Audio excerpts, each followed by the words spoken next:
Shut up and sit down.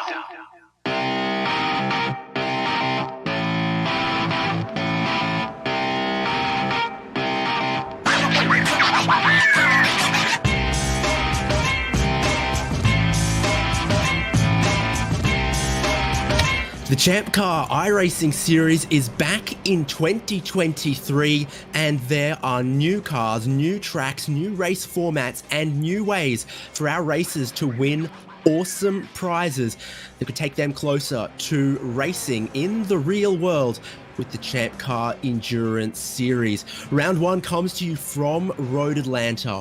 What an amazing and well-known track. And our new car, one of our new cars this season, the Toyota GR86. Very, very competitive car, races very closely, and we have a lot of drivers. So it's a delight to have your coverage. It's a delight for us to cover and a delight to have your company for this coverage here. I'm David Haynes with Devin Peters. Michael Derby, our producer, is going to be picking the cameras, picking the replays, and hopefully picking up all of the action for tonight's 1 hour race. Devin, I'm pretty excited. I'm pretty sure you are as well. Absolutely. It's nice to get out to Brazeltown, Georgia, get here started a little bit early, get a preview of the 2022 National Championship race that'll be going on February 4th in the real ChampCar series. And it's nice to see the first round and see so many people out for the first round. We've got almost 50 drivers on the grid today, and I am very, very excited to see the action, the chaos, the overtaking that's going to be going on track today. We've got 16 races this year. 12 of them are going to be this 1 hour format. There will be 4 longer, proper ChampCar endurance style races, multiple drivers per car, potentially 4 to 6 hour races. Some of that to be determined, but all the information is at forum.champcar.org on the ChampCar forum. There you'll find the schedule, all the information if you still want to join us, because there is never a bad time to join us in the ChampCar iRacing series this year, because there are lots of prizes all through the year, Devin. Yeah, we've changed up the prize system a little bit this year so that more folks can get involved and more people can win prizes. We're going to have, for the fast guys out there, the overall championship prize still at $1,500 to the season-long winner. And if you're more of an average Joe ChampCar racer, you're going to have the opportunity to win a random draw just for showing up to 4 consecutive ChampCar races, either races 1 to 4, races 5 to 8, or races 9 to 12 in the Sprint Series. So 3 opportunities to win, 250 champ bucks right there. And then if you're more of an enduro type guy, more of a team racing type guy, well, let me tell you, we got some opportunities there as well. We'll be hosting 4 endurance races with a $150 prize going to first place in each one, as well as $150 to our overall champions. So tons of ways to win, tons of fun racing to be had this year.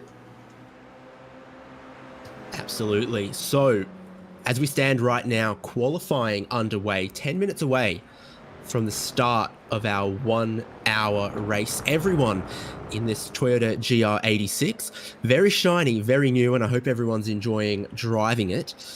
It's a fixed setup, so everyone has the same camber, suspension settings, same fuel load to start the race as well, and that means they are going to need 1 pit stop in the 1 hour race coming up. As they stand right now in qualifying, though, with a big grid of drivers, I think qualifying is as important as ever.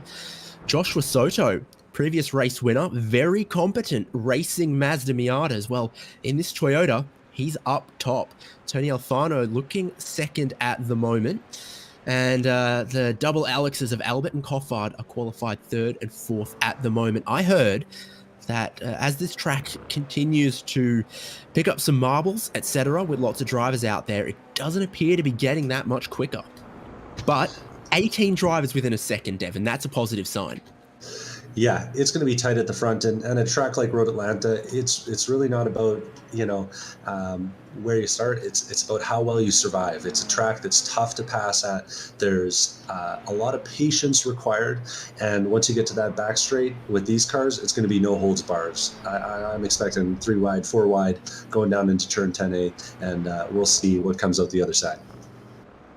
Now, Devin, one of the things we love about this series is it is a meeting of worlds.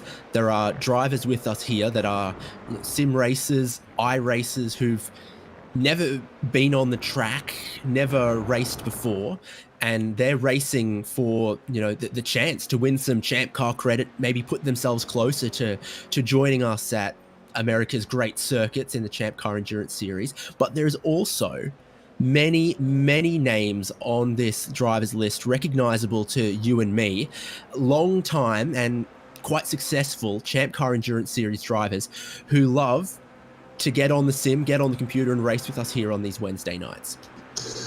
Absolutely. And honestly, there really is no better practice for being on track than being in the iRacing simulator. It's just got to be said.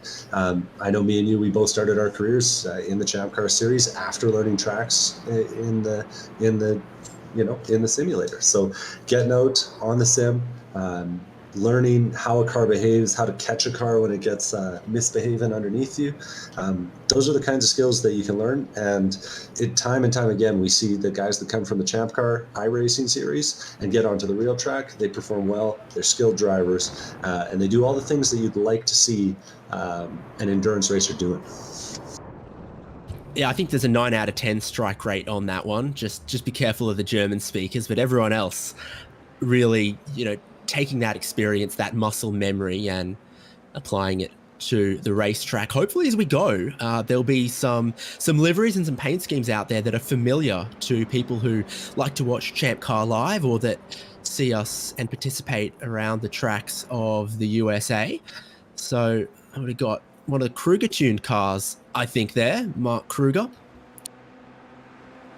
Also, big, strong contingent from Love Racing as well. I think they've got 5 of their drivers in the field tonight. That's a lot of chances for one of them to come out on top. And in a 1-hour race, certainly having some teammates around, having some people who are going to cooperate with you or help you out is a good thing too. Yeah, absolutely. And, honestly, it's a great way to hang out with your buddies. You got 4 guys on your team and, 3 of them are quick and one of them could use a little bit of practice. Well, why not have them out every single week on the simulator and get them up to speed in no time, and you won't be losing a second and a half a lap when Buddy gets in the car. Buddy who's good at turning a wrench, but maybe not so good at turning the wheel.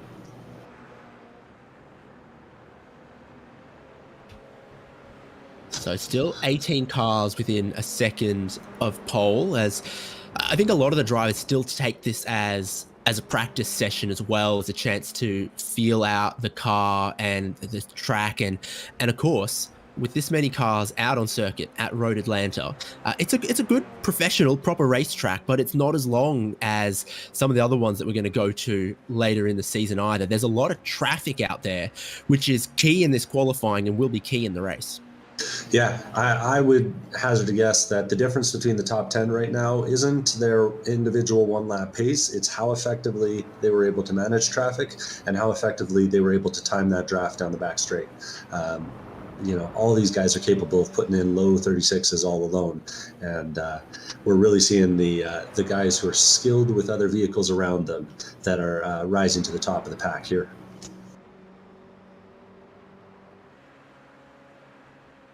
And I know that we are going to see some calamities here around this track, because there's maybe 2 passing points, maybe 3 passing zones on this track. So making sure that you're setting things up so that you can get around cars quickly and easily is going to be such a key part of this race, as well as managing the pit strategy. I wouldn't be surprised to see a few folks going early, dodging the traffic, trying to get out of the hectic part going on at the start of the race. There are a lot of parts of this circuit that will make it challenging in the upcoming race, isn't there? I mean, with the big slipstream effect down the back straight, it will keep people pretty close together as they approach that braking zone at 10A and 10B. You've got a couple blind corners and blind crests around here. I'm thinking about sort of over that hill late on in the lap, but also early in the lap at turn 3. Tough to spot an apex there, especially if you're in traffic. And at turn 5, a pretty big and nasty curb there that a lot of the guys are struggling to jump up and get over as well. So between the traffic, the blind corners, the curbs, it is not necessarily going to be easy tonight. Yeah, and one of the changes that we made to the setup of this race in response to feedback from the community was turning off the traction control.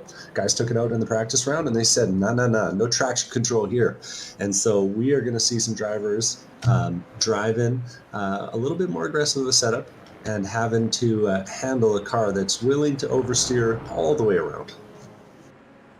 Bit more rake in the car as well, a bit more nose down, tail up, which makes the car a little easier to rotate, but with some of the other changes to the suspension, damping, suspension and damping. Yeah.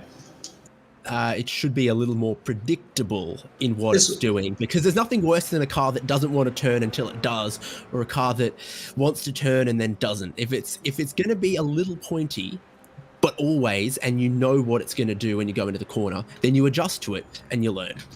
Yeah, and we do have to give some props for the setup here, straight from our very own Gio Romano, Porsche Canada Cup driver. Graciously spending some time building a setup for the car for us for this weekend. So thank you very much to him. And hopefully all the drivers are enjoying it. Gio himself has just gone and put it into 3rd place. So a guy who's probably going to be at the front of the field today with that kind of pedigree. Yeah, good lap. Drivers still finding improvement in places. I'm looking up and down the timing sheet here to see who has been logging improvements. David Warden in the 38, his last lap was his best to put him to 31st place. He's driven with us a lot in past years of this championship. A lot of familiar names that maybe we didn't see every race or that often in the last 2 years, but we remember, who've sort of come out of the woodwork to try this new Toyota GR86. And I'm happy to report that we've got a few Canadians in the field this year. Not only Gio, but also John Sirota in the 33, currently qualified in 18th place, putting down some quality laps and catching up to a pack here on the back straight. You're going to claim Michael Thorne and Jerry Barvinek as your own as well? Absolutely. Are you a selective Canadian only giving out passports to those in the top 10? No comment. But I am pretty stoked to see the amount of people coming out. Haynes, I think you need to go recruit some Australians next. Goal?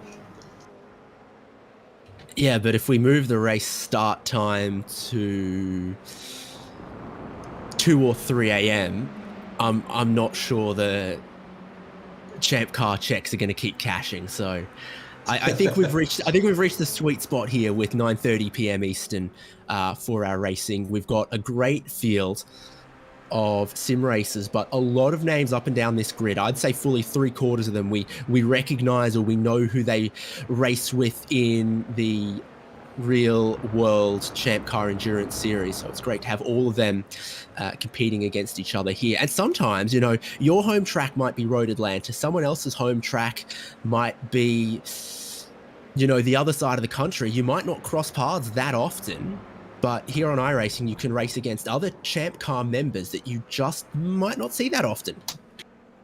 Yeah, great way to make some connections. Find your next rental driver. Right here on the ChampCar iRacing Series. Looks like qualifying's wrapping up.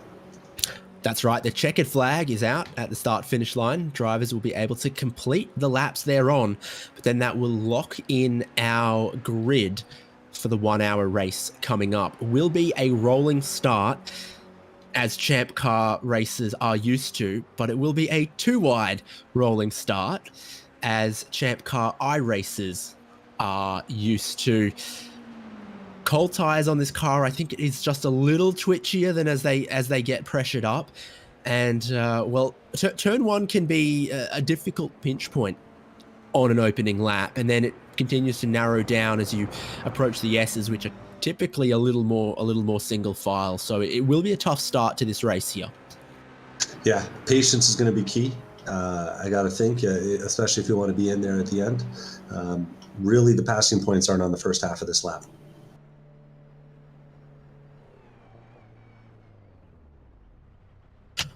So the qualifying order ought not move too much in the next half a minute. Joshua Soto, we've seen at just a few races in this championship before. Typically, he'd only show up when we were racing the Mazda Miata. But this might be close enough to his wheelhouse that he enjoys it. And it's close enough to his wheelhouse that he is racing it with some distinction. He is going to be the pole sitter for the opening round of the 2023 ChampCar iRacing Series, but he's going to be sharing that front row with Tony Alfano. Giovanni Romano and Alex Albert are the row behind, with Alex Coffard and Andrew Pilotta on row 3. Perry Elwood and David Martin, the row behind, and our top 10, Ian Giebler and Michael Cochran. Austin Dodge and Jean Sirota, the row behind that. Aaron Smith and Max Lupfer. Tim Wire, Shane Cameron, Kyle Robertson, Nick Love, Steve Pender, and Joshua Lucas takes us to 20th place, Devon. Yeah, from there we've got Sean Saputra, another series regular. Beside him will be Alan Loy lining up. First time seeing him on the grid. We've got Mark Kruger in the Mark Kruger Motorsports car there. Racing in 23rd. Ryan Persaud in 24th. Orlando Harrell, 25th. Davis Trask in 26th, another couple of names that we've seen around before. Charles C. Brown and Charles Kowalczyk on the grid behind that. 29th is Darren McNeil. That's one of those Love Racing teammates, as well as Todd Chapman in 30th. 31st place, we've got David Warden, Quinton Walsh in 32nd, new member to the series, just joined today, I believe. Dustin Besh, 33rd. Scott Grinnell, 34th. Aaron Thorpe in 35th. Jonathan Patterson, 36th. William Corridor, 37th. James Smith, 38th. Michael Thorne, Canadian content right there, 39th. Frank Simmons in 40th. Greg Van Vert in 41st. Jared Cubitt lining up 42nd. Jerry Babinick in 43rd. Carlos Corridor in 44th. 45th is Lance Cameron. And we've got a few more grid spots reserved for about 5 other guys who might show up here at the end of the race. It looks like Cody McKnight's already on the grid in 46th. Well, what a beautiful sight. 50 Toyota GR86 Cup cars on the grid for our opening round. Devon, this isn't going to be the only car that gets wheeled out. We've got a rotating cast of different machinery. We've got some Miatas coming up later in the season. We've got the Ford Mustang. If this isn't everyone's jam, there will be something else later on, but it does seem at this moment like it's a popular vehicle. Yeah, absolutely. And it makes sense that, it mirrors the layout of a lot of the cars that get raced in the ChampCar iRacing series, of course. A little bit more tire on these than the ChampCar series, but certainly sort of similar kind of vehicles. I'm excited as a front-wheel drive racer that we've got the TCRs on the schedule this year. So we're going to get to see some front-wheel drive specialists show up and show these rear-wheel drive guys what it means to stick your foot in when the car starts to get sideways. Yeah, interesting, those front-wheel drive cars. The engine churns the front wheels. So, different driving dynamics in that one.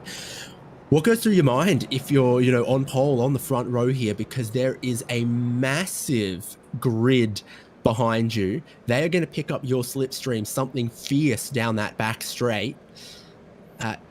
It's worth basically a whole half a second there. If someone is a second behind you, coming out of this corner at the far end of the circuit, they're going to be half a second behind you by the braking zone. If they're 6/10 behind you coming out of that corner, they are going to be on you as you brake into the chicane at 10A, 10B. Well, if I'm Josh Soto, I'm noticing the conspicuous absence of Tony Alfano from second on the grid, who decided not to put himself on the grid. Maybe we're getting a pit lane start from him. And I'm also noticing the amount of yellow and blue cars around because he's going to have Alex Albert on his outside and Giovanni Romano behind him. That means 2 HJ cars right there, team cars that might be conspiring against him if I'm in the number 1 spot.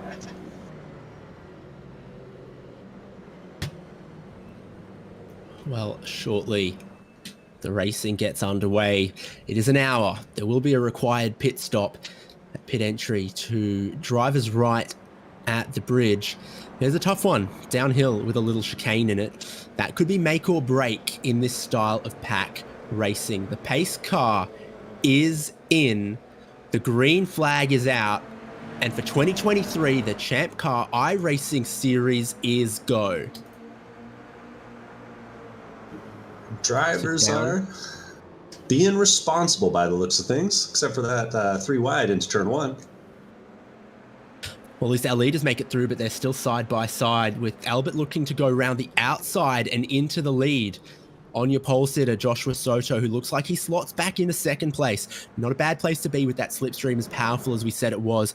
Still a bit too wide further back in the pack. Leaders through the S's cleanly. These drivers are really showing their chops as endurance racers. You know, we've managed to get through the top 2 corners, 45 cars, and I don't think I've heard the crunch of metal on metal yet. Oh, spoke too soon. We got 2 beached on the outside of turn 5. Looks like Ian Giebler and Perry Elwood found each other on the way through. 5th and 6th place on the grid. Turn 5 is a challenging place. Here, it's uphill. You clip a little bit of that big curb at the apex. There's a massive curb on the exit. And of course, 2 wide on the opening lap makes it all the more difficult. It does all sort of start with that curb. But the leaders on the back straight, heading down towards the big braking zone. And that's that slipstream in effect. Soto's gotten back by. And now the group behind, how do they play it as the leaders start to string the field out a little bit? A couple more casualties at the back of the field. Saw Quinton Walsh and Cody McKnight facing the wrong way. But pretty clean start, all things considered.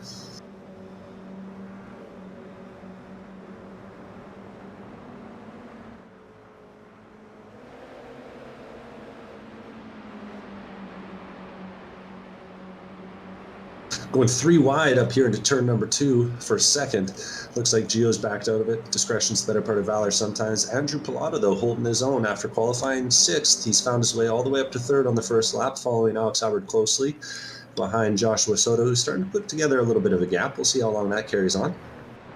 Things got a little bit sketchy for the both of them. And Pilata making an aggressive move close to the outside there. Drops back into line, though. Looks a little bit like a leading 5 or so at this moment, potentially, with Joshua Soto, Alex Albert, Andrew Pilota, Giovanni Romano, and Alex Coffard. But of course, that next group not very far behind, and it only takes a little bit of maybe side-by-side battling through the S's, and they're right back into that slipstream, right on this group. And Michael Cochran and Austin Dodge, 2 big movers off the start here. 4 positions gained for each of them. Some of that because of misfortune for others, like we had seen, but they are looking pretty quick. Yeah, and Austin Dodge, I believe, racing that RVA Graphics and Wraps car on the grid today, so representing himself well for the series here and making some big moves early on. Pretty car as comes by. Yeah, updates to the iRacing, what they call spec matte, which is sort of how gloss, matte, reflective, shiny, chrome you want to make your car. So you've got lots of options for how you want to do the clear coat, and you can get some shiny paints if you wish. That's definitely one of them. Looks great in this afternoon, evening light. Sun moves. We started late-ish into the evening. We are going to finish with the headlights on these cars. Yeah, the dark should be exciting for some of these drivers. Practice, of course, if you did the race, you might have seen the dark, but if you just did the practice session before, you might not have. A couple of big movers deep in the pack here early on. It looks like James Smith starting out 38th all the way up to 26th now. Pretty impressive little drive from him, and he'll be picking off a few more here shortly. It looks like he's lining up Jonathan Patterson ahead in that green car.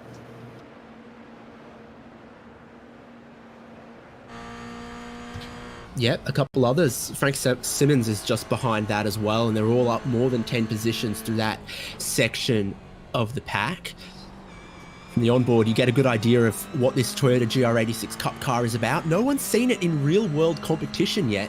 It's here on the sim first, but it is a Toyota GR86 with a little bit more horsepower, a little bit more grip, and of course, it's got a sequential paddle-shifted gearbox as well. When they start putting those in ChampCar, I'm going to call speed creep.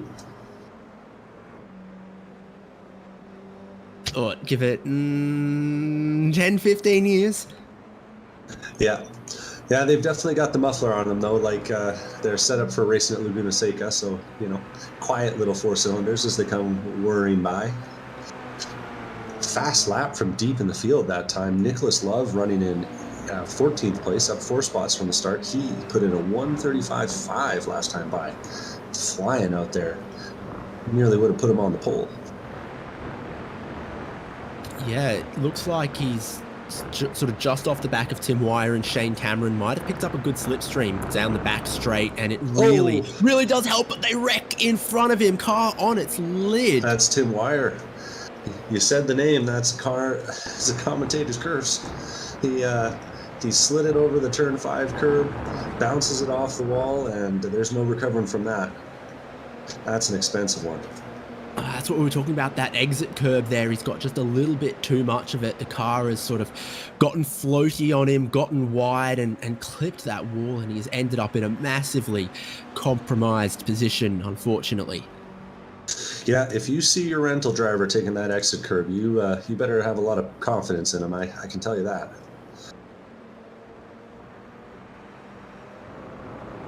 Salen's racing car, though, looks just as good upside down as it did right side up. And luckily for him, in our series, we've got a fast repair on deck, so he'll have that car polished up and back out on track in no time.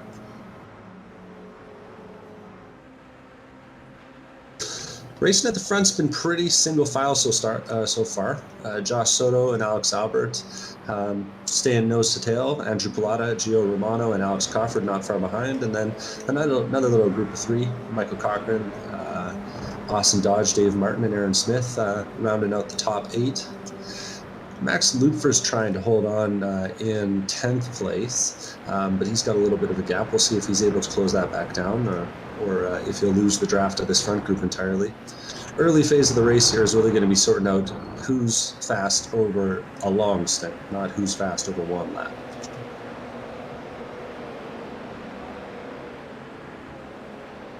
And inside of our top 10 here, it's not the first rodeo for a lot of these guys like Soto, Albert, Romano, Cofford, or even Austin Dodge. So they will be thinking about that long game. There is a pit stop coming up. Everyone started with 7 gallons of fuel in the tank. In this 1-hour race, that'll probably only take them 25 minutes or so. It will be a long back stint of this race. Mm-hmm. And there's a certain advantage to being the guy in second, you know, getting to do a little bit of lifting and coasting, maybe a little bit of drafting, save yourself some fuel. Every 1/10 of a second counts on the pit lane. No minimum fuel time here in the iRacing series, so guys will be racing on and off the pit lane as fast as they can. Looks like we might see them even coming up on some lap traffic here. We got Quentin Walsh up the road from them. We'll see him come into the picture here shortly. Just flicked my units over to the ones that our viewers will be more familiar with to let you know that Joshua Soto's peak speed so far in this race, 122 miles an hour, just before he breaks into turn 10. But for the likes of Alex Albert and others, 124, 125 for Max Lupfer. That's how much speed. Same for Nick Love. That's how much extra speed they're getting with that slipstream off of the race leader. 3 miles an hour for what's going to be quite a bit of that back straight as well. Mm-hmm. And you can run at 70% throttle if you're in that slipstream. Be a big difference when the time comes. Looks kind of like things have broken up now a bit. We've still got that front group of 10 holding themselves together, and they're just starting to come around. Man, this looks like Talladega going down the back straight, just coming around. Oh, is that Josh Soto there? He's backing off, taking a big lift, actually. Maybe he's listening to the broadcast, hearing us tell him what for. But they're coming up on Quinton Walsh here. Yeah, Soto goes back into fourth place by the looks of it there, doesn't he? So that would be Albert, Pilotto, Romano. Soto looking to fight back there, though. And I think he gets himself back into third place, going door to door with Romano. Bit of traffic in front of them to be cautious of, though. Maybe Soto didn't want to be the first through that. Yeah, fourth place is getting a little spicy here. Gio and Alex side by side. Cochran goes deep into turn one, and he takes that spot away from Crawford easily. Nicely executed there. We'll see if he holds the spot. Things are still spicy behind him. David Martin's looking for a place. Started 8th, running 8th. I bet you would like to change that. Leaders up on the back of Quinton Walsh, too. They're going to go too wide through the S's. He's a little bit sketchy there. Blue flags. Oh, no! Walsh spins it on the exit. Looks like most everyone's going to get through safely. See if Walsh can rejoin. Really tough to be out in the dirt on the outside of that turn. Yeah, it spun off the racing line, luckily for the leaders, it would seem.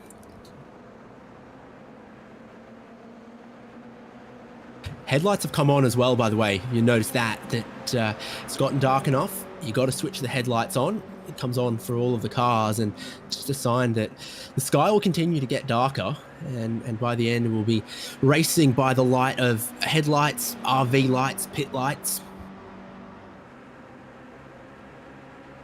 A lot of RVs down that back straight. What a view that they've got. And that battle for second, third place is real tight right now. Josh Soto has come back to third and just looking at Andrew Pilata, keeping him honest.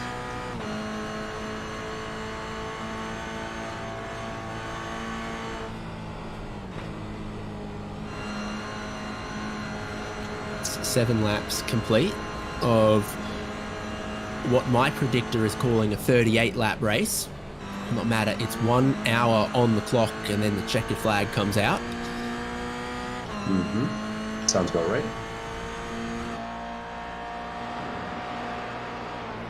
Speeds for this leading pack dropped off a little bit in that lap just previous with the traffic, with a little bit of battling. They were in the 37s as distinct from the 135s that we know the car can be capable of at its best. I think Albert said, well, if you're going to make me lead, I'm just going to lift and coast everywhere. That might be a factor too. So if that keeps up, can the likes of Max Lupfer, Jean Sirota, Nick Love catch them? Because you're only 2 seconds from the tail of this pack to Max Lupfer. You're only a second from that to Jean Sirota. You're only a second and a half from that to Nick Love. You can see them sort of back of shot coming over that Porsche GT1 crest. Yeah, I think if these guys can keep themselves sorted out, there's a real chance that they could be back in this. I'm seeing nearly the top 20 within a second of each other, car to car. So it'll be real tight here if they keep this up. Having a bit of a battle here, in fact, for 14th Shane place. Cameron. Yeah, Shane Cameron, Yeah. Kyle Robertson, and Steve Pender, who's calling himself getting a call here actually on the broadcast. Pass for the lead, Alex Pilata. Andrew Pilata takes himself and up the inside and passes Alex Albert there. Yeah, and looks like Michael Cochran's gotten past Giovanni Romano as well. So the red machine trails the 3 leading blue cars. Cochran does seem to prefer to be up at the front, but he's just gotten a little bit wide there on the exit. Gio's got a little bit of overlap here going down into turn 6. Gio's going to give up the position though and let Cochran hold it. Cochran needs to make sure he doesn't lose contact with the group ahead. Luckily, he's got this big backstretch here.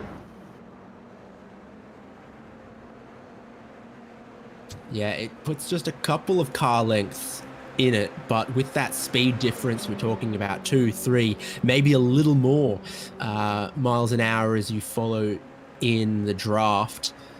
Nobody tell ChampCar. Nobody tell ChampCar, but I think Gio's bump drafting Michael Cochran all the way down the back straight here. Is he going to look to attack later on, or is he just hoping to stay with the pack and not have a division between the podium and the rest? I think that was his intention with it. Yeah, I think that was a little bit of teamwork there. That was a real good push, though, and a real nice line there through 10A and 10B there from Michael Cochran. I think he made up the better part of 4/10. Lutfer and Sirota and Nick Love have made up time on the leading gang on that as well. 36 is up front, 35.9 for Lutfer, 35.6 for Nick Love, is again only within about a tenth of his fastest lap, which is the fastest lap of the race. So he's flying along from an 18th place start. Nick Love is 1 second away from kind of being part of the battle for the lead. Yeah. I'm liking what I'm seeing here from this Canadian guy. He seems to know what he's doing. This John Sirota that's following him. But yeah, no, it looks like some very consistent driving from those two. Pushing right now. And we'll see. It's almost looking a bit like a bike race out there. You know, you got the peloton, little breakaway, guys trying to chase and catch up. Everyone's very measured on pace right now. Peloton, of course, is French for peloton. and that is what we are starting to have a little bit of in this style of racing. It's kind of the character of this car in a way, but it's also a big character of this track. I mean, we've raced different machinery at this circuit over the years in the ChampCar iRacing series. We've seen the NC Miata, we've seen the Ford Mustang FR500S, which is a popular car that will be returning later in the season. And all of them have raced like this as well. If you're within a half a second pace-wise of another guy, you're going to follow him in the slipstream down that long back straight, and you're going to stick with them for the whole race if neither of you make a mistake. Nick Love still pushing too, 35.3 last time by. He wants to be a part of that top 11 battle. Coming up on some more lap traffic here into the S's. Ooh, it's a little spicy there for Josh Soto. He has to take all 4 tires off through the S's. Top 3 might get a little breakaway here. Corridor not giving much room as the blue flags are waving. Momentum lost, cars side by side. Looks like another car dropping back. Who's that? Is that Soto again? Yeah, Soto's dropping back into the pack. They're 2 by 2 going into turn 6 and 7 here. Yeah, they certainly are. Corridor's gone and lost it in front of them, and it's stacked up. They're 3 wide coming onto the back straight. Pushes, going all over the place. Great opportunity to make up some places if you got a good pack behind you. Well, it's 3 wide, super speedway stuff, and I think, you know, you got to have someone to push you to get to the front of the pack, and that looks like what's happening here. So that's Soto in blue and white, getting pushed by the 25 of David Martin. And so they look like they go through in a 4th and 5th. Then Martin pulls out and takes that. He's in 4th. Great battling leads to a little bit of contact behind them, but the top 3 get away. Lutfer and Crawford facing the wrong way. Lutfer's going to rejoin, and that's just a real bummer there. Looks like they were, you know, kind of doing 3 into 2 and then 2 into 1 on the way through 2A or 10A and 10B. Lutfer touches some dirt on the right-hand side and just loses it into Crawford there. It only took an inch of the grass there as well for him to lose control and cause contact. And if you spin, you're going to hit someone when you're racing 3 wide through 10A and 10B, that's for sure. The big beneficiary of all of this is our top 3. Andrew Pilota leads from Alex Albert, Michael Cochran with them, all 3 of them within half a second, but then they've got 5 seconds out to 4th place. I didn't see much damage for Joshua Soto, but he's pitted, so I wonder if he saw the nature of that battling and thought, maybe there's something in this early stop strategy if everyone else is going to keep losing their marbles. Yeah, I wouldn't blame him for that. And I noticed that Lutfer and Crawford both went straight to the pit lane as well. So we'll see if they're able to find their way back into the race here after that sort of early incident for them. 1st and 2nd swapping as Andrew Pilota decides Alex Albert should lead the trio.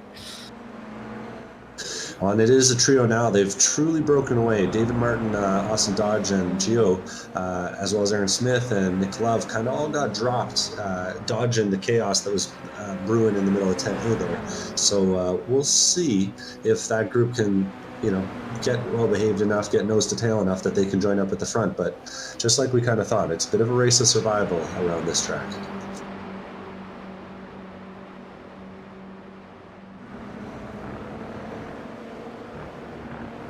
And Alex Carford just getting going now, so loses a full lap taking the service there. That's tough. Yeah, I don't know what the go with that long stop is, unless he was speeding on pit lane or something. This is a car that is equipped with a pit lane speed limiter, I do believe. Not every car is, but this one ought to have one. Apparently there is one, and I just never assigned the button. Learn something every day. That's a real Devin Peters move, I believe that.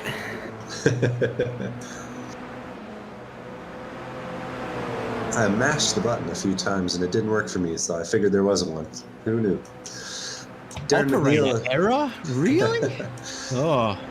They don't put pit lane speed limiters in ChampCars. What can I say? Looks like that lead pack is going to be coming up on Darren McNeil and Michael Thorne here. One Canadian and one Love Racing guy. I'm a fan. We all love racing. Hear, hear.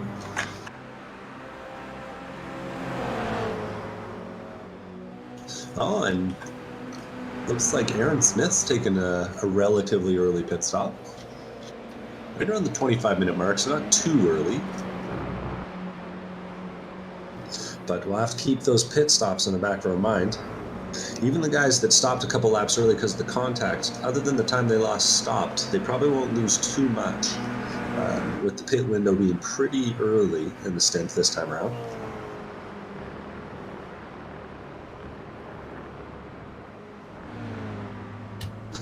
Albert running around the outside, and he and Cochran have actually put up a little gap here.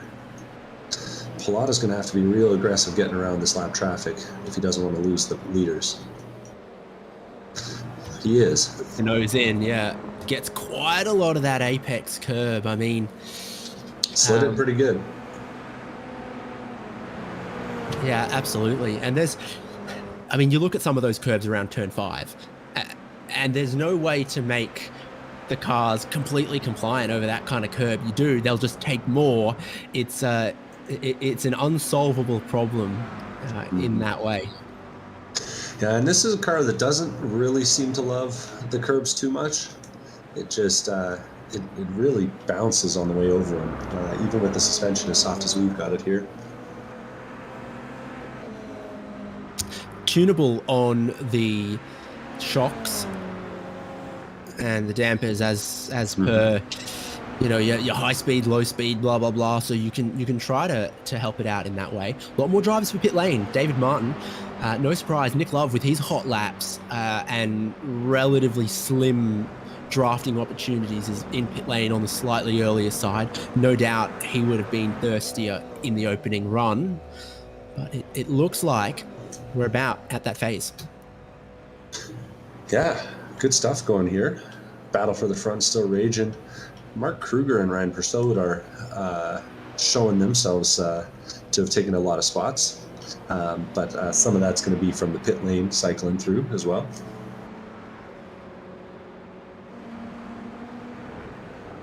So of the drivers who have pitted, the highest running at the moment looks like it is going to end up being David Martin, about 47, 48 seconds behind the leaders after his stop.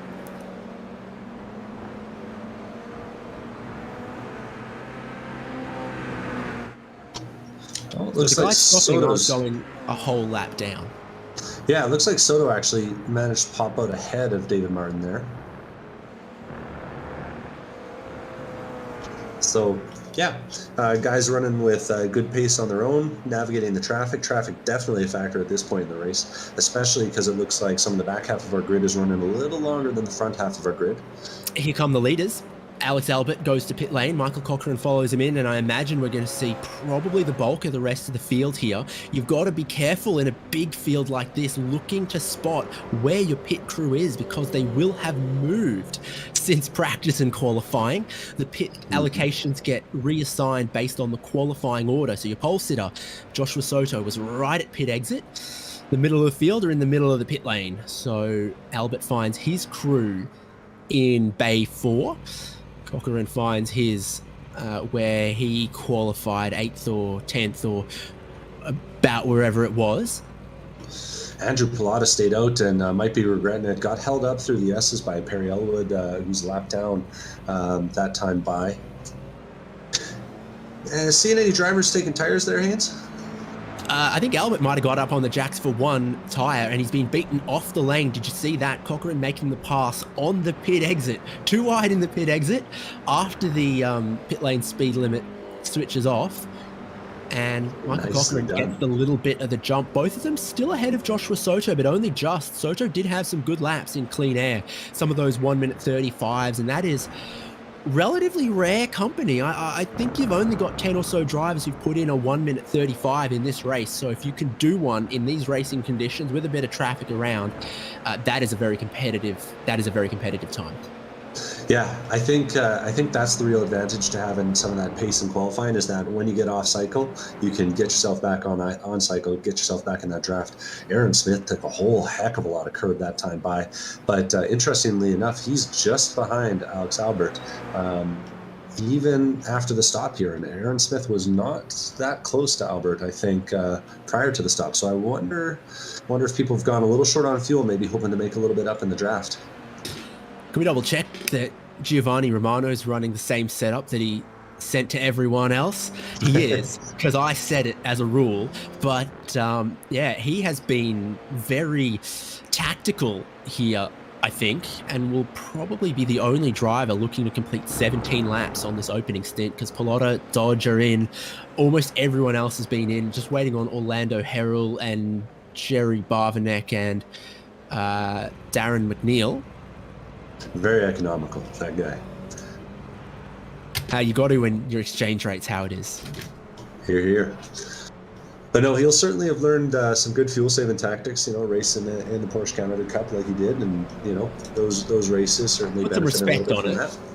The Porsche Esports Sprint Challenge Canada. My apologies.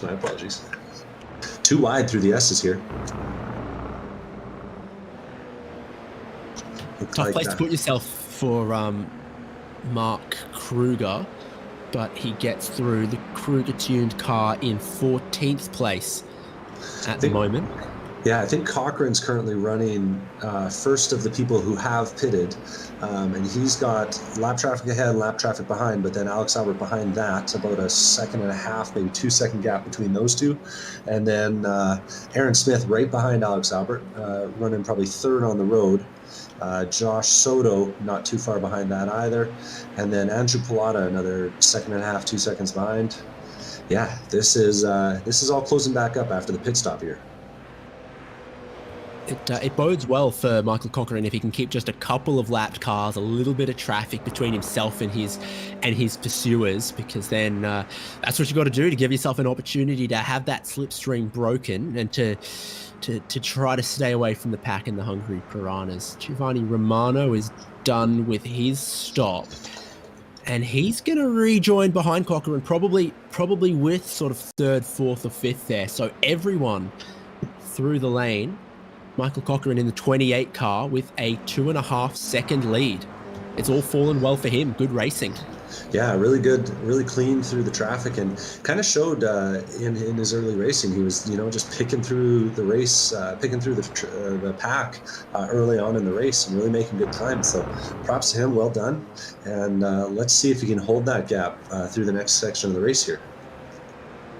Meanwhile, things are heating up for second place. We've got, who's that? That's Josh Soto, Aaron Smith, Alex Albert, all running in a group of 3 with Gio Romano not far behind. And if these guys want to get caught back up, they're going to have to put in some real quick laps. Yeah, the interesting one to watch here, Aaron Smith, very short pit stop, can't have taken much fuel. Everyone refuels at the same speed, like quarter of a gallon a second or maybe a tiny bit more than that. And he's right with these guys here. He's come out of his pit lane, out of his pit stop, sort of 3rd or 4th place, right in behind Alex Albert. Joshua Soto looks to take the position away. 2 for 1 for Mr. Soto into 10A, 10B. But if you go deep into the first apex, you compromise your momentum out of the next one, over the hill and all the way through the final corner and down towards turn 1. Flat out full throttle. How much speed you leave the last corner with is how much you carry all the way as far as a delta. And all of a sudden, it's looking a lot like the start of the race. We got 5 guys nose to tail, but this time they're running 2nd through 6th. And just up the road, Michael Cochran's trying to fight his way through some lap traffic. He's got Aaron Thorpe ahead, and you don't want to be too wide through the S's, but that might be what this is right away here. Wonder if he bound the headlight flashing button. Yeah, you can do that in this car. Gets good run on the X of the S's, but that's definitely cost him some time having to follow a lap driver through there. Soto's not wasting any time. Halfway point of this race, we've had 30 minutes of racing. We've had the compulsory pit stop from everyone, and it's starting to form back up just like it was in those first 10 minutes or so. 8 or 10 cars for a lead pack, all covered by just a couple seconds, all within that slipstream and that tow, that pack racing. It's cost Michael Cochran. He was out to a lead of sort of 3.5 seconds at the most, but Joshua Soto's now back underneath 1 second from the race leader, and he's bringing a lot of guys with him. Oh, and it's going to be interesting to see how these guys pick through 10A and 10B is a real tough place. Oh, they're getting the run around the outside, though. Will they be able to get cleanly by Williams corridor here in the red and white car up the inside? Risky place to be if you're following there, Andrew Pilata. Ooh, and there's a little bit of contact between Aaron Smith, too. He gets another shunt from behind, though, and he'll regain the pace that he lost. Meanwhile, up at the front, Soto's going too wide into turn 1 with that green and yellow car of Aaron Thorpe. And big moves here from Aaron Smith, nicely executed. Oh, and Pilata dive into the apex of turn 3. Woo! It's getting exciting. None of these guys have any time for the lap traffic. That's Pilata, Gio Romano, Dodge, Austin Dodge, and David Martin all sort of elbows out, trying to get by, trying to not lose those leaders. David Martin here actually looks like he's lining up a move on the inside of Austin Dodge. This is for position here, that red and white car on the red and black car. And Dodge is getting the pick here. He's getting stuck with that lap traffic in front of him. David Martin gets the run up the inside. A little bit faster on the outside, though, by the looks of things. And Dodge is going to have the run and the draft as they head up the hill. Yeah, I think that's what matters most. If they're equal coming off the corner, but one of them's in the lane to follow the draft, they're definitely going to pull away, pull ahead. But this is the most difficult kind of traffic, isn't it? Not someone who's 5 or 10 seconds a lap slower than you. Someone who's half a second a lap slower than you, because you can tell it's costing you time, but it's so difficult to pick the right and safe spot to get past. Yeah, you really have to kind of manage your momentum to get by a guy like that, really, be planning to pass them 2 or 3 corners before you're actually going to make the pass. Alex Albert sends it into turn 1 that time. Got a little bit sideways when he stabbed on the brakes, but manages to gather it back up, and he and Josh Soto are slowly closing down the gap up to Michael Cochran. Closing down that breakaway, that's for sure. So what's the state of play then? Michael Cochran's still leading, still just out of the slipstream, but we know Joshua Soto can be very, very quick. Qualified that car on pole. He's got the pace in his pocket to pull out if he needs it. And I think seeing the leader right in front of you in the final stint of the race here is as much motivation as any driver needs.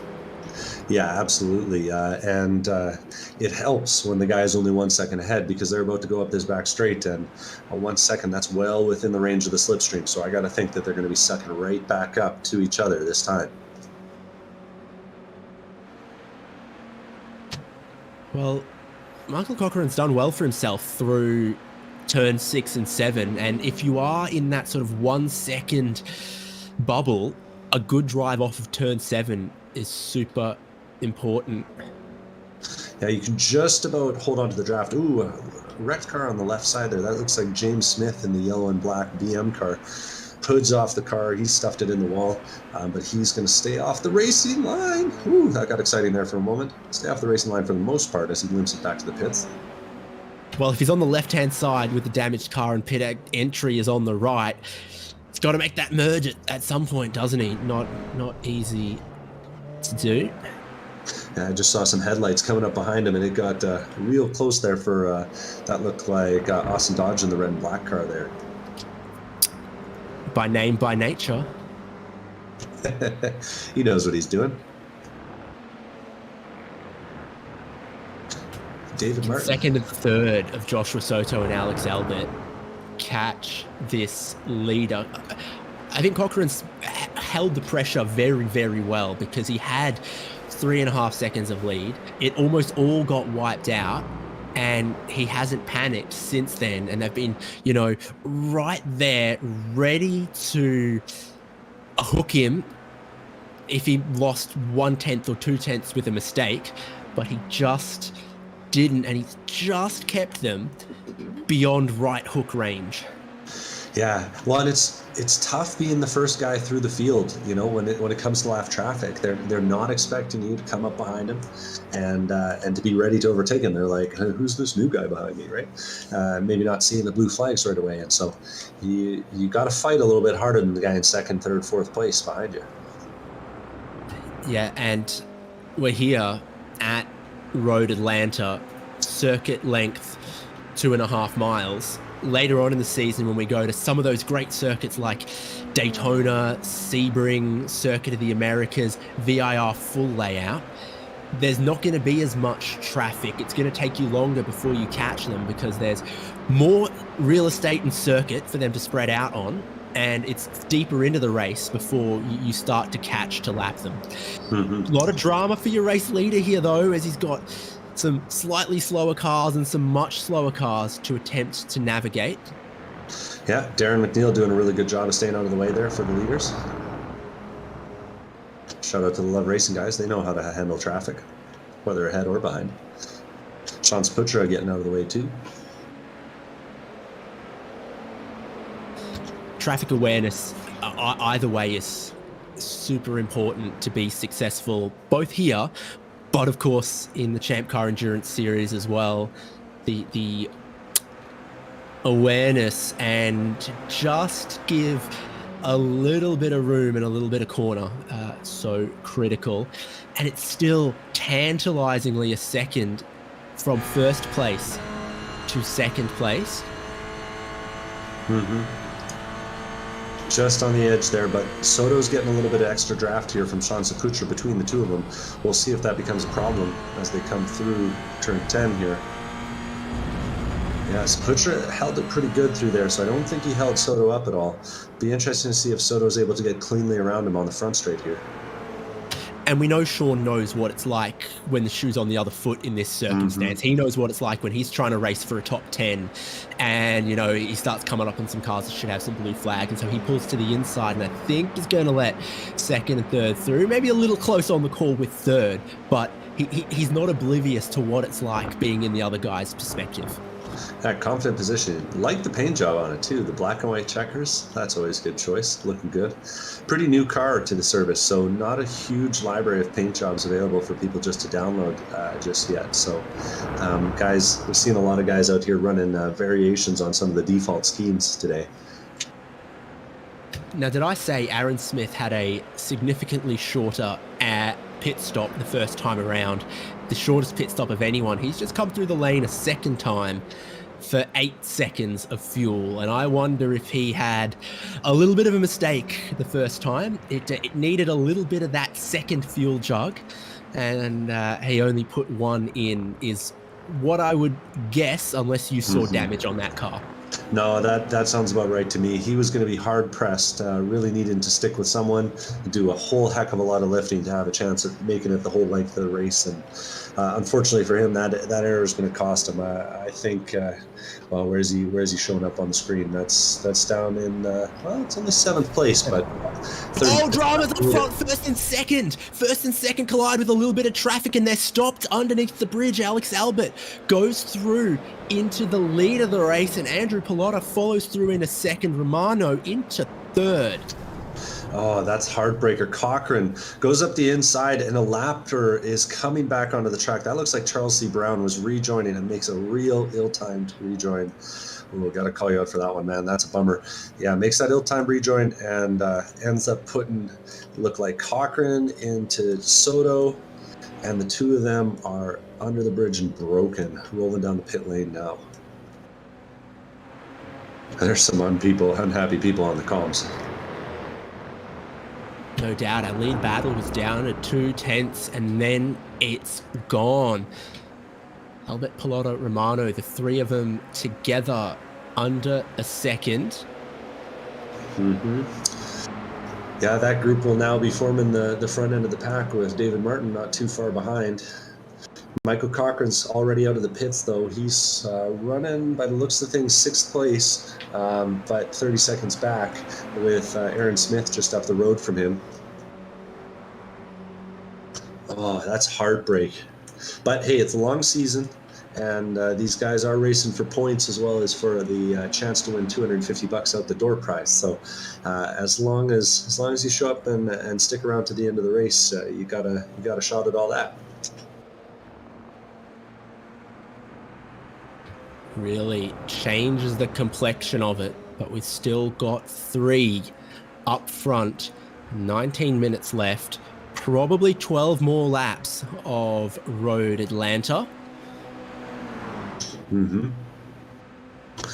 Dave Martin, he's a few seconds back in 4th, but if he can get lucky through this traffic and handle it well, he might be able to get himself back up into that race for 1 as well.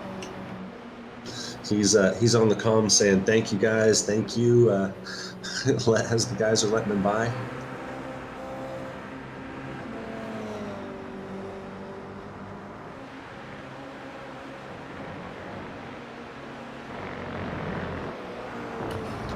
Who's biggest mover of the race then at this point? 16 for Scott Grinnell, is that the most? I think it is. Yeah, I think he's got the biggest move. In the top 10, Josh Lucas is definitely the biggest mover. 13 spots up from his starting spot in 20th place. He's currently running 7th. Not too far off of the likes of Cochran and Aaron Smith.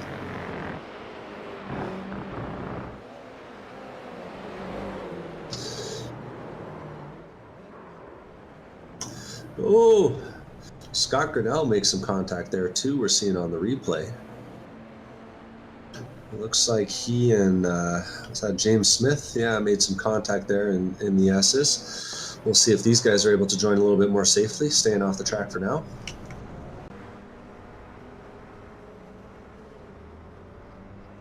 These 8.6s actually have a hilariously long first gear, so you put the foot to the floor and they go for a long time before they get going. Race car gearbox, isn't it? It's not a first gear for quietly and gently getting away from a red light.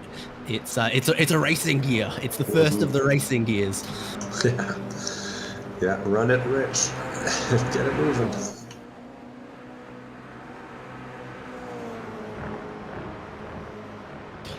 Pretty quick pit lane speed limit for these guys at 45 miles an hour or so.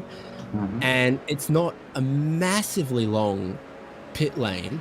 So Cochran has fixed the car, gotten back out on track, and is in 5th, battling with Aaron Smith, who we know has been through pit lane twice as well, and is in 6th place. So for those guys, their pace is showing that despite 2 pit stops, They're still inside of the top 10, battling for 5th place in what started as a 50-car field.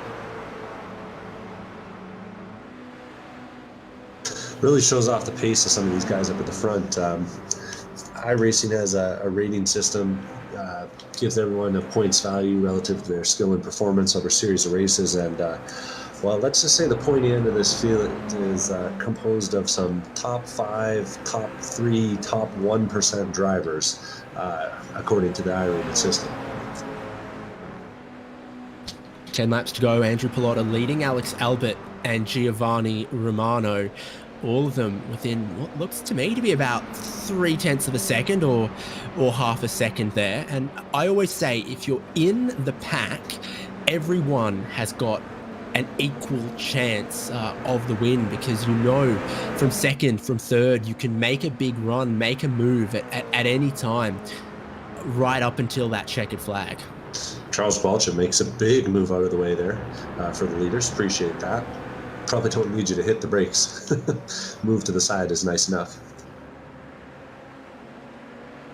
But yeah, leaders coming up now on Dustin Bush as they head into turn 6 and 7. He's one of the guys running a custom paint job there. Not sure what he's referencing with that one.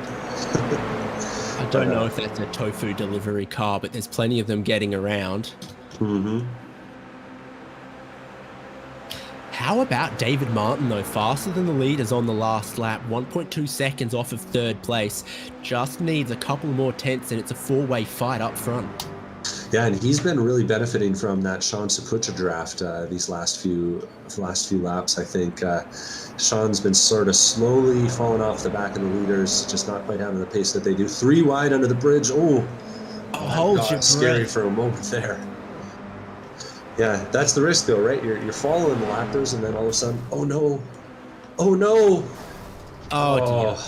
And that was a case of I think some bad internet not going David Martin's way. It looked to me like Bush disappeared for a second because of a lag on the connection, and then Sean Saputra gets some contact from there, tries to catch it, and David Martin just had nowhere to go, driven all the way into that inside wall.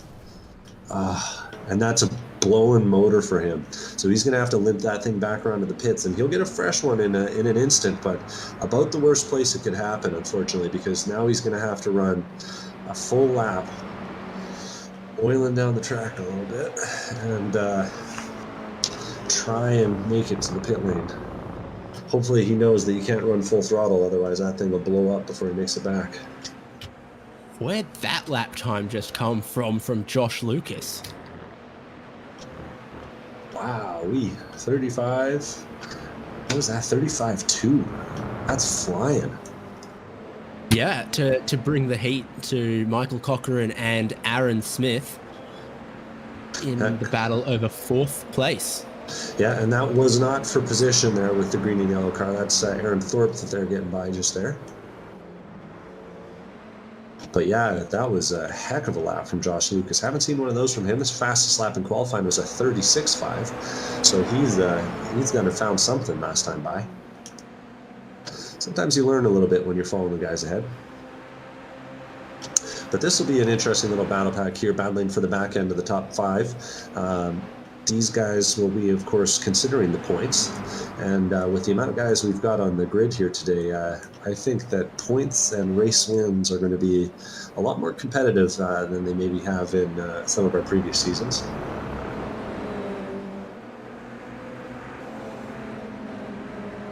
David Martin on the pit lane, getting some damage repaired.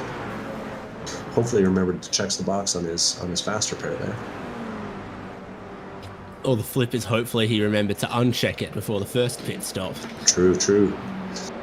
Important to remember that iRacing will fix any damage on your car, even if it's just a little scuff on your fender, if you've got that box checked. So you might want to uncheck it before your first stop if the car is driving pretty good.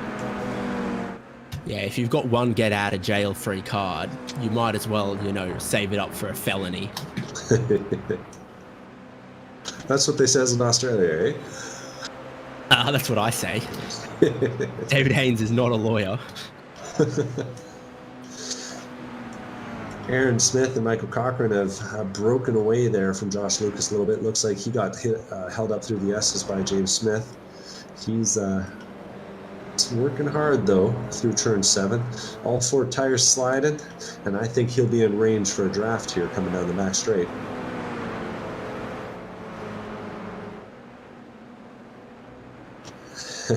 Aaron Smith is doing his best to make sure that he doesn't, as he tucks right up underneath Michael Cochran's bumper and gives him a push there.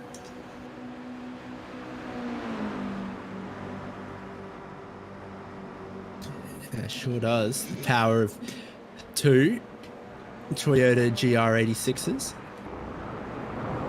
Oh, God, I'm so careful with that grass. It's soft and boggy once you're off the tarmac, and it provides no grip.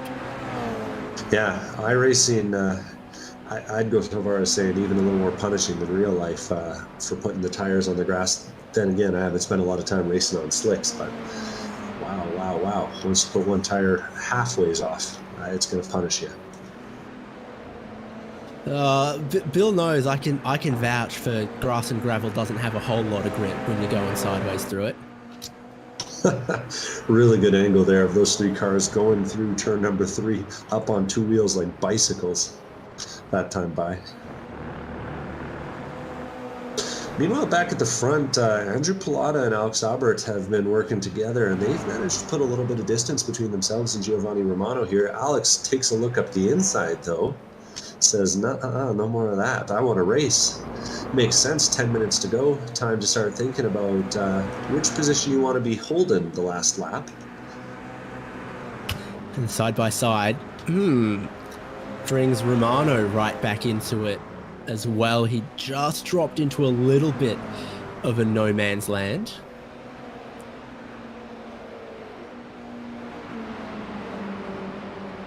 Yeah, things are going to get a little spicy here. Sailing.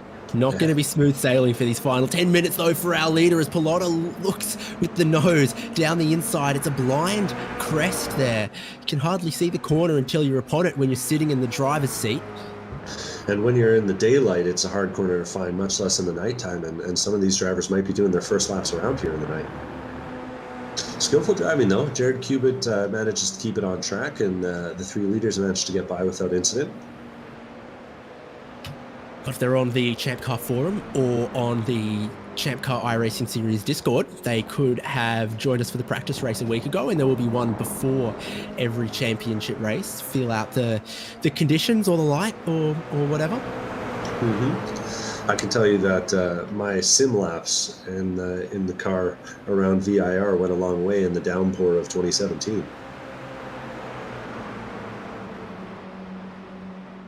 So leading 3 within 6/10, then the next 3 are 30 seconds back, but I smell some fight between Cochran Smith and Joshua Lucas, who we know has had some incredible speed at points, particularly late on here.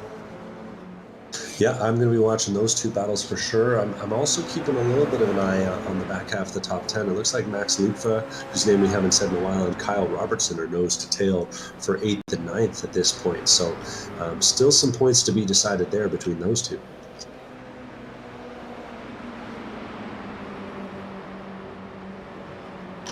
Real impressive pace from these guys up front, though, it's got to be said. They've lapped all the way up to 18th place on the grid today, despite the entire field being within nearly 2, maybe 2.5 seconds through qualifying.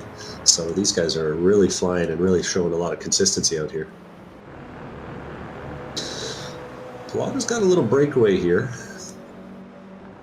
A little bit of gap between him and Alex Aubert. Will it last, though, at the far end of the circuit? Turn 6, break a little bit, turn in, turn 7. Really got to slow it down and almost sort of point for the apex and point to open up the throttle. Got a couple guys in front of him, though. Yeah, lots of opportunities for a draft up here. Is that Wire? Frank Simmons on the right, Tim Wire on the left. Getting well out of the way is Mark Kruger.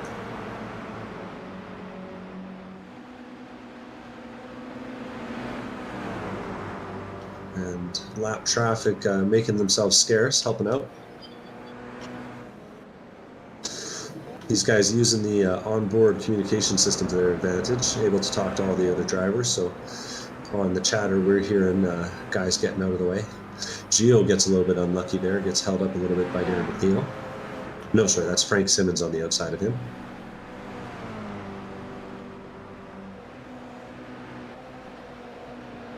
Yeah, and again, pushes him out of the bubble. I was going to say, Aaron Smith on the back straight's gotten a run on Michael Cochran there. Looking up the inside of 10A, and he'll hold that spot, make it stick. Two of them changing positions, though, brings Josh Lucas right back up into the picture. He'd fallen back a little bit with some lap traffic, kind of inserting themselves in the battle.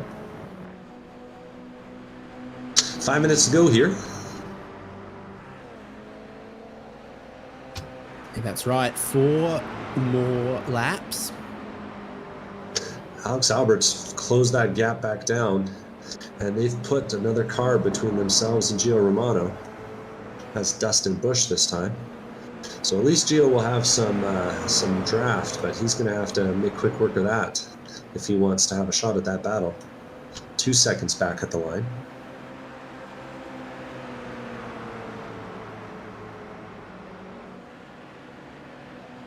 I just saw Aaron Smith and Michael Cochran go side by side through turn 5, and it did not help the speed for Michael Cochran, who's now got a battle with Josh Lucas trying to go round the outside. Is there grip or performance there? Not enough to make a pass.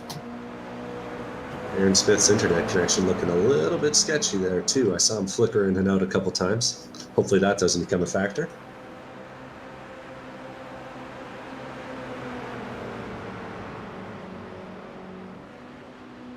Side by side going into 10A here. Cochran overlapped on the inside, but not a whole lot. He dives deep though on the brakes and manages to take the corner by the apex, slams the door shut on the exit at 10. Well executed there. A lot of respect between these two, a lot of confidence that the other guy knows what's going on too. Back up at the front, Alex Alberts 0.4 of a second back of our leader, Andrew Pallotta, fighting for this first overall win. Victory points have been a pretty important factor in determining the overall championship in the last few years. Whichever driver manages to hold on to the most wins has been the driver that has won the overall points championship. Interestingly enough, we didn't see Mike McCormick out today. We'll see if he's around for round 2. Yeah, I wonder. Alex Albert getting a run here. 2 laps to go at the end of this lap. And Albert's right there. And he's looking to make the move now. I was wondering, how long do you bide your time and try to wait it out? The answer is he's going to go now for the lead. No white flag just yet. Yeah, 2 wide through there. It looks like 2 more laps to go at the line.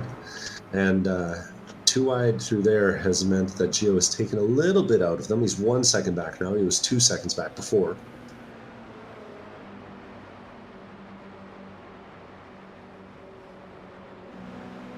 We'll see. He might make himself a factor here yet.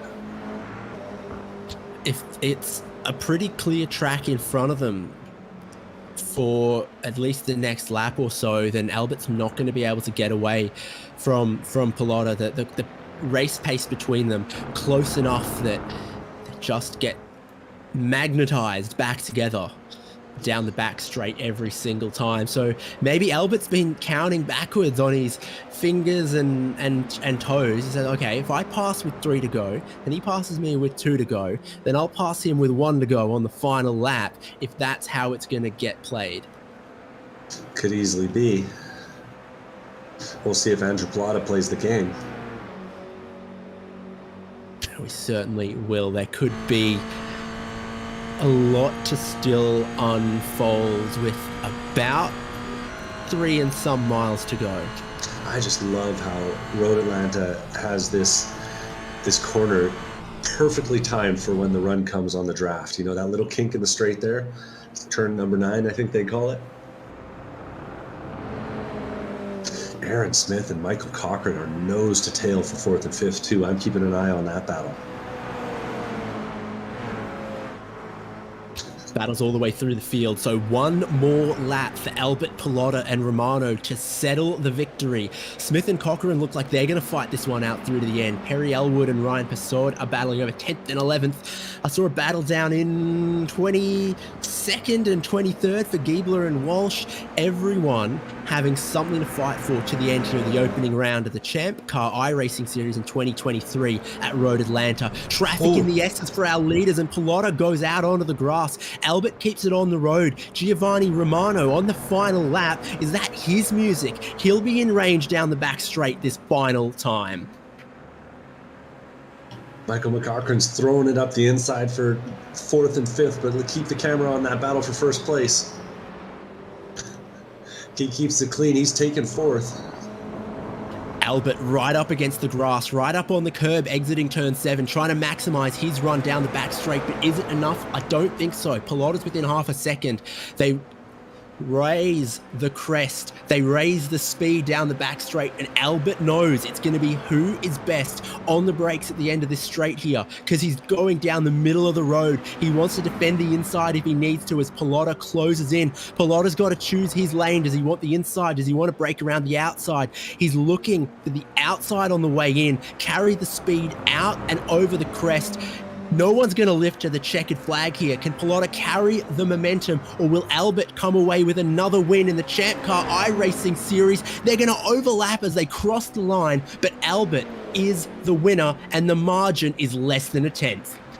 Aaron Smith's gotten the run out of turn number 7 all the way down the back straight, coming up the hill. Michael McCaughrean is defending the inside against Josh Lucas, who's looking and giving him a push up the inside as well.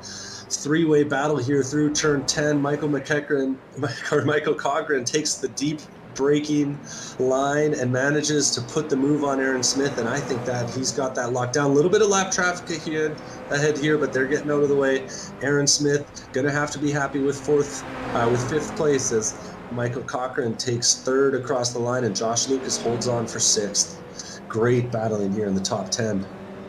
They all wanted to go over-under with the better exit off of the chicane, but Cochrane blocked out Smith and Lucas from doing that. It was the clever move. It was the fair move. Great battling all the way. Yeah, Max Lupfa, after that early incident, he finishes 8th. Josh Soto finishes 7th after getting tangled up underneath the bridge there. Nick Love, who was consistently fast but just out of contact with the front group, he's finishing 9th. Perry Elwood and honorary Canadian Steve Pender. He claims he's Canadian. I'm going to believe him. He finishes 11th, one of the final guys on the lead lap here. And it looks like Ryan Persaud and Kyle Robertson are going to swap places, 12th for 13th, as they cross the line, the last 2 cars on the lead lap. That's as tight a finish as you would want up front, and drama, no doubt, with a big field on a tight circuit at Road Atlanta. Finishing in the night, Podium's Alex Albert, Andrew Pilota, and Giovanni Romano. Super close finish. Let's look at those results and those standings from all of our fields. Albert with the win from 4th on the grid. Andrew Pilota came from 6th to finish 2nd. Romano 3rd to 3rd completes the podium. And Michael Cochrane, Aaron Smith, Josh Lucas, Joshua Soto, Max Lupfa, Nick Love, and Perry Elwood as the top 10. Steve Pender, Kyle Robertson, Ryan Persaud, Alan Loy, Tim Wire, David Warden, Mark Kruger, Todd Chapman, and Orlando Harrell and Darren McNeil for the top 20 there. Points go deeper in the field, though, for Aaron Thorpe, Ian Giebler, Quinton Walsh, William Corridor, Michael Thorne, Frank Simmons, Lance Cameron, Dustin Besh, James Smith, Jerry Barbanek, Jonathan Patterson. Still classified finishes for Jared Cubitt, David Martin, Scott Grinnell, Sean Saputra. Last points into 38th or so, aren't they, Devin? Yeah, I think Charles C. Brown, Charles Kowalczyk, and I think those are our last 2.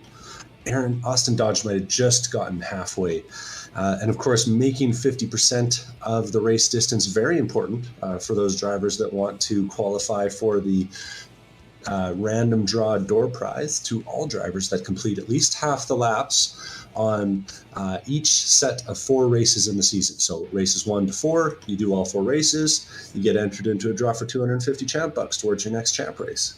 Great deal.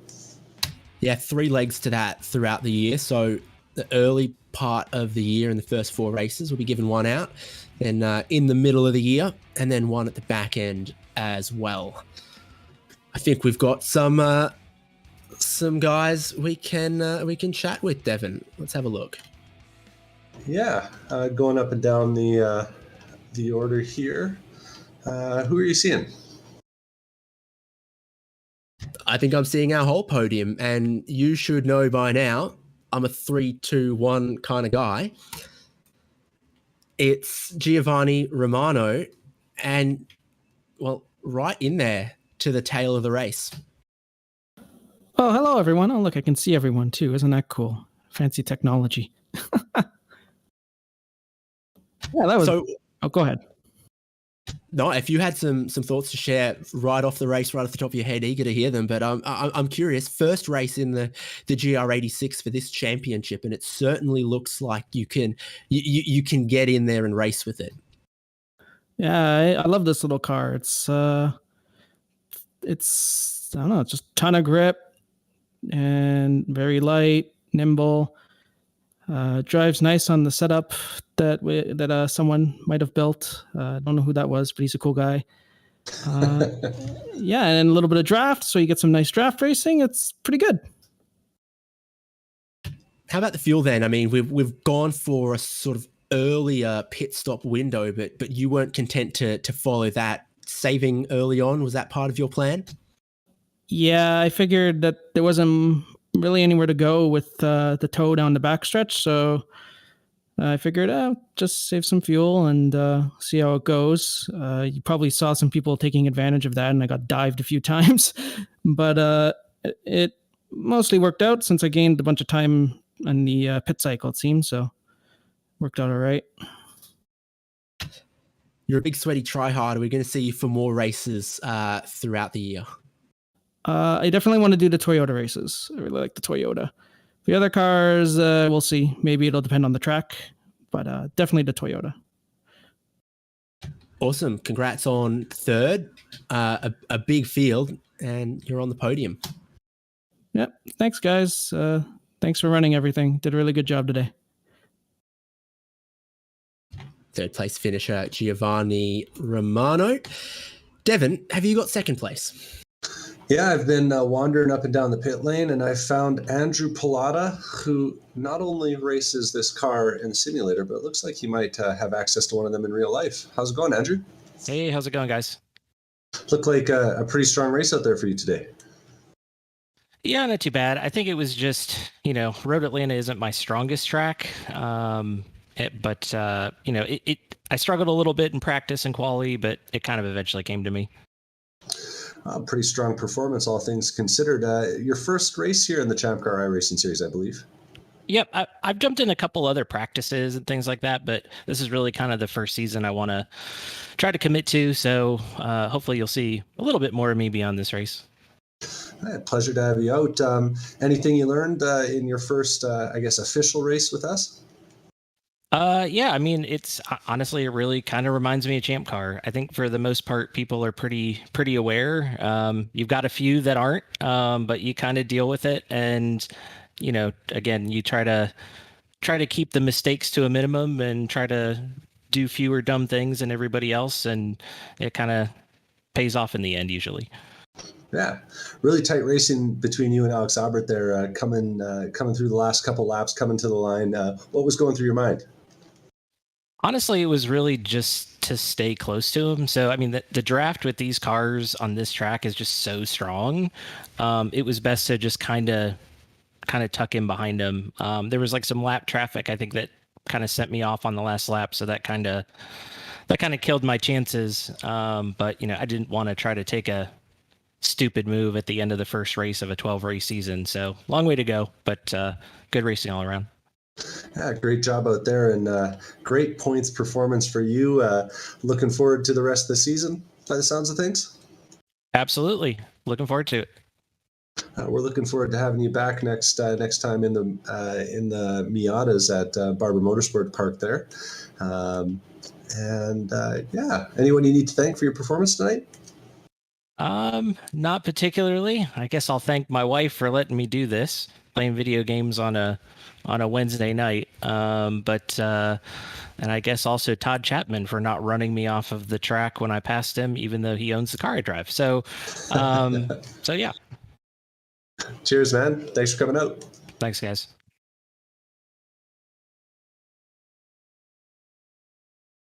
Haynes, you managed to find that pesky race winner there? Yeah, Alex Albert, we've changed the cars, we've changed the formats. We can't get rid of you, apparently. Yeah. Well, some things are important to keep around for tradition. You would say that. I mean, opening half of the race or so definitely looked like anyone inside of that top 10 had a chance. Yeah, I think so. The field was really fast, and the spread in qualifying was pretty tight. So, yeah, I thought there in the opening stages, all you really needed to do is just try to stay with the pack and keep the nose clean. I think that's pretty much what happened until maybe we started lapping. I don't know. I know there was some stuff happened in the mirror, and I don't really have a good idea of it, but it was kind of a crazy race from what I saw. There was some times where there was some contact, and I got into Greg, and I want to apologize to him publicly whenever we were trying to get by. So yeah, it was just tight track and new season, a lot of new drivers. So yeah, it's a good race though. A lot of fun battling. We were driving hard, and it was a lot of fun. Is a good result at Road Atlanta here tonight. A good omen for your future in a couple of weeks? I hope so. I believe this is my first ever win at Road Atlanta in the ChampCar iRacing series. Not one of my best tracks, but yeah, hopefully this is a little bit of foreshadowing of what might happen in a couple weeks. Had a lot of contenders in the race tonight, and yeah, look forward to getting down to Brazelton and seeing everyone's faces again and going racing. And some names out here tonight that you expect to see at the track as well. Yeah, one of my co-drivers was in the race, and a friend of mine from another team, also Andrew Pilata, who's on the podium, is going to be racing with On Second Thought. So I think there was quite a few guys that'll be racing in a couple weeks that were in the race tonight. So yeah, it was one of my goals going into the race was to finish ahead of my buddies that I have to see here in a couple weeks, just for bragging rights. So yeah, it was a top 5 and beat them, and pulled all that off and got the W. So yeah, great night. Awesome. 11 more rounds in this championship throughout the year, 4 enduros coming up. Best of luck. Thanks, guys. Well, Devin, what do we think? First time out in the Toyota GR86. The racing was fierce, and I do feel like there were many, many people with a chance. Yeah, man. 46 cars on the grid, and I think if the dice fell a different way, we could have seen a completely different top 10, just judging on the pace that we saw out there today. I'm really looking forward to the kind of competition and the kind of grids that we're going to see in this year's ChampCar iRacing series. Really stoked about the new cars and the new tracks that we're going to have, and oh man, I just can't wait for another season. Yep, what a great season it's going to be. All the information's at forum.champcar.org. We go racing next in the NC Miata at Barber Motorsports Park, Wednesday, February 15th. Will be a practice round the Wednesday night, the week before that. And then, of course, a great calendar all to take us all the way through till December. A great host of great cars and great tracks. That about wraps us up, though, for the first round from Road Atlanta in the Toyota GR86. 2023, and after one race, Alex Albert leads the championship. We're going to be covering every race live here as well on YouTube, so if you've got a friend, a family, a teammate racing, you can keep up with all of it as well. Just subscribe to us here on YouTube. But for myself, David Haynes, Devin Peters, Michael Derby behind the cameras and the replays, thanks for joining us in 2023 for the ChampCar iRacing series, and we'll see you in a month's time at Barber Motorsports Park.